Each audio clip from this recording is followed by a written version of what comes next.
A new synthetic killer drug known as Flakka is spreading rapidly across the United States and already causing an epidemic of overdose fatalities and acts of violence. We're talking about Flakka. Flakka. The drug is called Flakka. Some have dubbed it the insanity drug. And it's everywhere. It's been described as the scariest drug in the world. More powerful than heroin or cocaine. This is a synthetic drug that can alter your state of mind, raising excited delirium, body temperature, and literally losing their mind.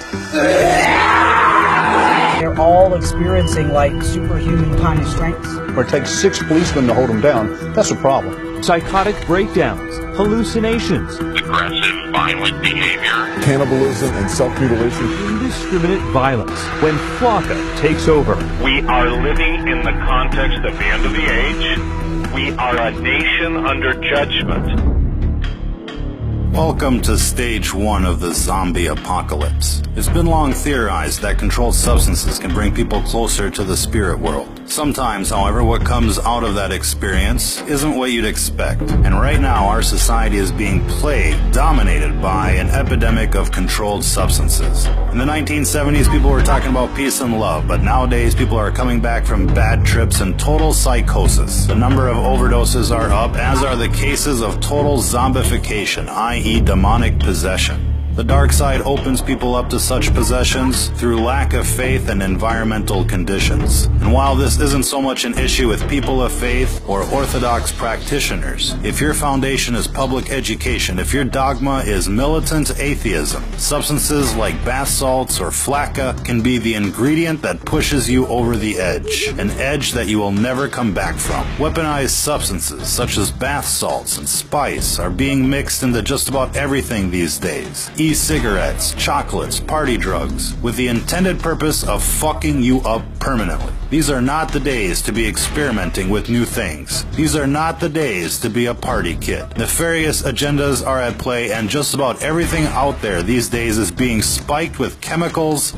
to do you in. This recent craze of legal highs, for example, has become epidemic in proportion. Coupled with the outbreak of pharmaceutical abuse, heroin abuse, meth abuse, this all has the potential to doom an entire generation like never before. Our message is clear. Don't be a guinea pig. Whatever is out there circulating on the streets these days is experimental in nature. Cities are receiving experimental batches so that the effects can be recorded and analyzed. Now, we'd like to think that most of you out there have the common sense to avoid these types of substances. But if not, let this be a fair warning to you. If what you're into is not 100% natural, if your surroundings and mental state is not 100% positive, whatever you're thinking about is not worth the experimentation. Even alcohol has the potential of channeling in evil spirits. If you go to a liquor store in British English societies, hard liquor is called spirits, and it's called spirits for a very good reason. Again, these are gateway substances, and when they're added to the atheist psyche, anything is possible. If you've ever seen somebody turn bright red while drinking, you're basically watching demonic forces take over. Most times, the affected individuals are unaware, and while most of us dismiss their drunken behavior as simply being drunken behavior, there is something else going on. The dark side is constantly trying to induce what's called mutation by design. It's the main reason why everything you buy is laced with chemical or unnatural substances. They call the food GMOs, with the intended purpose of changing the composition of people from a natural state to an unnatural state, from a natural vibration to an unnatural vibration. And while this gets into the metaphysics of the world at large, what you're seeing here isn't natural.